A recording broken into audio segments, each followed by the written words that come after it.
Hi everyone.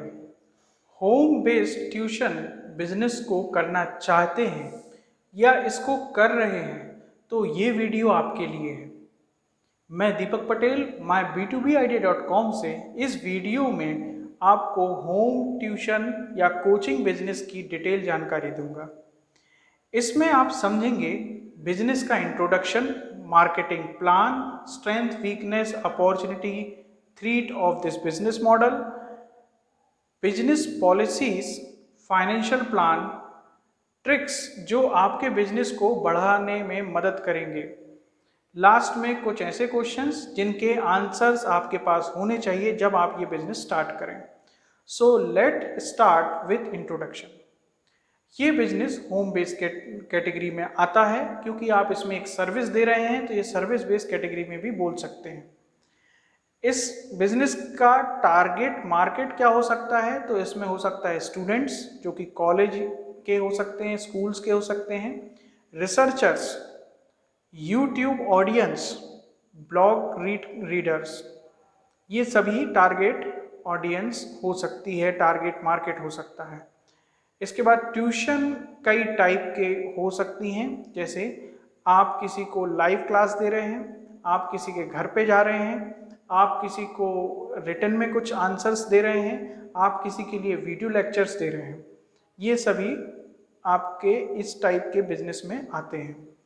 Market कैसा है इस बिजनेस का? तो ये साल भर चलने वाला बिजनेस है। आप ऑनलाइन मीडियम के थ्रू अपनी रीच काफ़ी जल्दी बढ़ा सकते हैं। चलते हैं इस बिजनेस के मार्केटिंग प्लान में, जो कि सक्सेस की हो सकती है। तो आपका जो टारगेट ऑडियंस है वो कहाँ बैठी हुई है? वो बैठी हुई है कॉलेजेस में, स्कूल्स में। उन तक पहुँचने का जो मीडियम हो सकता है वो आपका डिजिटल मार्केट, फेसबुक, इंस्टाग्राम। आप वहाँ बढ़िया प्रोफाइल बनाइए, आप वहाँ पर रोज़ की पोस्टिंग करिए, लोगों तक पहुँचिए, अपने स्किल्स को उन तक समझने का मौका दीजिए। आप ब्लॉगर भी बन सकते हैं और यूट्यूब वीडियोस के थ्रू भी ऑडियंस को अट्रैक्ट कर सकते हैं। इसके बाद मैं आपको कुछ ऐसी चीज़ बताऊंगा कि फीवर, अपवर्क, फ्रीलांसर पे भी आप अपनी प्रोफाइल क्रिएट करिए और फॉरेन के स्टूडेंट, बाहर देशों में रहने वाले स्टूडेंट्स भी अपने वर्क ट्यूशन के थ्रू करवाते हैं। ट्यूशन का मतलब यहाँ पर केवल ये नहीं है कि आप किसी के घर में जाके पढ़ाएं। ट्यूशन का मतलब है कि उसके किसी भी असाइनमेंट में आप उसकी मदद कर सकते हैं। जहाँ पर फॉरेन में कुछ ऐसे असाइनमेंट मिलते हैं जो कि नॉर्मल बच्चा नहीं कर पाता है और उसकी मदद आप करते हैं और उसी की आप फीस लेते हैं। तो वो असाइनमेंट बेस्ड वर्क आपको फीवर अपवर्क जैसी वेबसाइट से मिल सकता है। इस बिजनेस के पॉजिटिव नेगेटिव पॉइंट्स की बात करें तो सबसे पहले स्ट्रेंथ ऑफ दिस बिजनेस कि ये ईयरली रिक्वायरमेंट होती है, साल भर चलता है, लो इन्वेस्टमेंट बिजनेस है, कोई इन्वेस्टमेंट नहीं है। वीकनेस, कमजोरियों की बात करें तो भाई कोई भी इसको स्टार्ट कर सकता है, ये सबसे बड़ी कमजोरी है।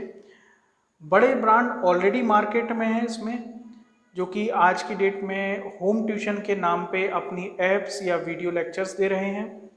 इसमें बहुत सारी अपॉर्चुनिटीज़ हैं कि आप लेटेस्ट कंटेंट की मदद से आप अपनी एक अलग पहचान बना सकते हैं, जो कि आपका तरीका बोल सकता है कि भाई कंटेंट या आपके टॉपिक्स तो सेम है पर आप उसको डिलीवर कैसे कर रहे हैं। डिजिटल प्लेटफॉर्म की मदद से आप बहुत बढ़िया रीच बढ़ा सकते हैं अपनी, तो ये अपॉर्चुनिटीज़ हैं इसमें। थ्रेट्स या कमजोरी इसकी बताएं तो साहब, आप एक लिमिट तक ही बच्चों को पढ़ा सकते हैं, तो एक लिमिट तक ही उसकी अर्निंग होती है। इसके बाद आपको टीचर्स हायर करने हैं और टीचर्स भविष्य में आपको कंपटीशन भी दे सकते हैं, जो कि बहुत सारे बड़े कोचिंग इंस्टीट्यूट्स में होता है। जब आपका टीचर बहुत फेमस हो जाता है तो वो अपना खुद का कोचिंग इंस्टीट्यूट डाल देते हैं। तो इन थ्रेट्स को भी आपको ध्यान रखना होगा। इस बिजनेस के आपको जब स्टार्ट करना है या आप चला रहे हैं तो आपको कुछ पॉलिसीज़ बनानी रहेगी। पॉलिसीज़ जैसे आप किसी स्टूडेंट के लिए पढ़ा रहे हैं तो आप उससे कुछ सिक्योरिटी डिपॉजिट लेना चाहते हैं पहले ही गारंटी के रूप में, ताकि वो आपसे जुड़ा रहे।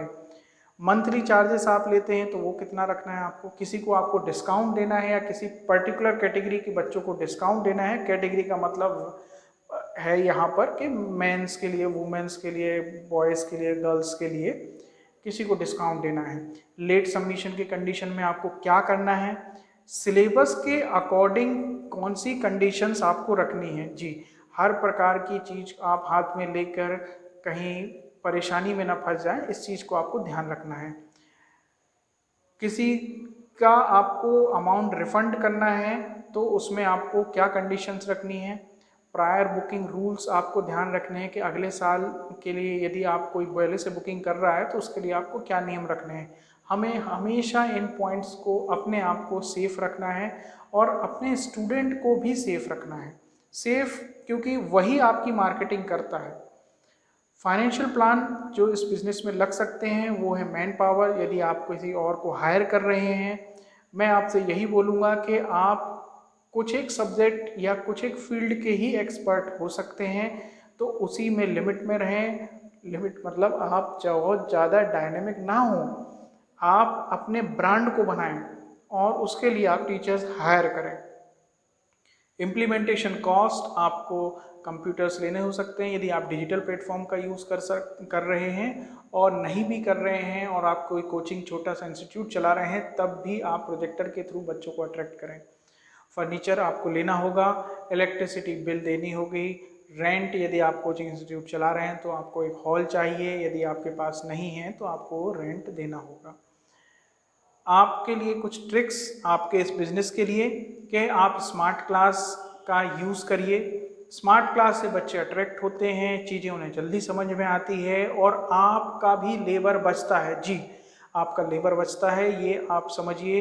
पहली बार वो पीपीटी, वो स्लाइड, वो कंटेंट बनाने में टाइम लगता है, पर अगले बार आपका वो कंटेंट रेडी रहता है। इसीलिए आप प्रिपेयर करिए पीपीटीज, डिजिटल कंटेंट बना के रखिए और कुछ यूट्यूब चैनल पे अपने लिमिटेड टाइम के वीडियोस डालिए ताकि बच्चे आपसे अट्रैक्ट हों। स्टूडेंट्स की वीकनेस फाइंड आउट करिए, आप उनको उनकी वीकनेस के अकॉर्डिंग होमवर्क दीजिए, ये बहुत ही बढ़िया ट्रिक रहेगी। और उसमें उस स्टूडेंट के पेरेंट को भी इन्वॉल्व करिए ताकि वो उस पर मॉनिटर करें और इससे उनको पता चलता है कि आप उन पर बहुत बढ़िया ध्यान दे रहे हैं।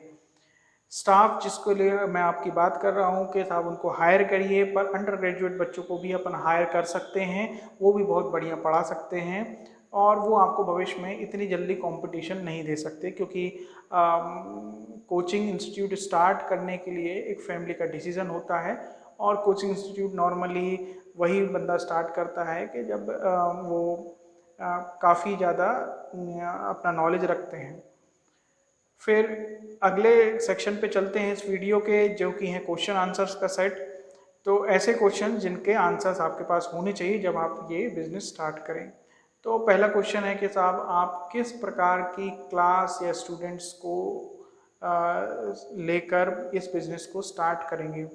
तो नए बच्चे रखने हैं, पुराने रखने हैं, टेक्निकल टाइप के बच्चे रखने हैं, रिसर्चर टाइप के बच्चे रखने हैं, ये आपको सोचना होगा। यह रिसर्चर वर्ड मैं इसलिए ले रहा हूँ क्योंकि आज एक प्रकार का नया ट्रेंड चालू हो रहा है। लोग मास्टर्स या डॉक्टरेट्स करते हैं, तो इस टाइप के स्टूडेंट्स कई बार अपना काम खुद नहीं करते हैं और उस टारगेट ऑडियंस को, उस प्रकार के मार्केट को आप उठा सकते हैं और इसमें अमाउंट बहुत ही बढ़िया होता है। जी, इसमें बहुत ही बढ़िया अमाउंट होता है।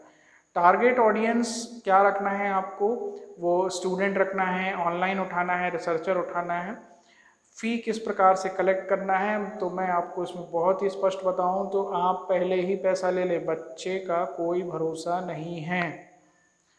मंथली कैलकुलेशन आपको किस प्रकार से रखनी है, सिलेबस के अकॉर्डिंग, नंबर ऑफ डेज के अकॉर्डिंग, ये आपको समझना होगा। आपको कोई बच्चा या बल्क में बच्चे मिल रहे हैं या कोर्स कोई मिल रहा है तो आपको उसके अकॉर्डिंग क्या चार्ज रखना है। हायर करना है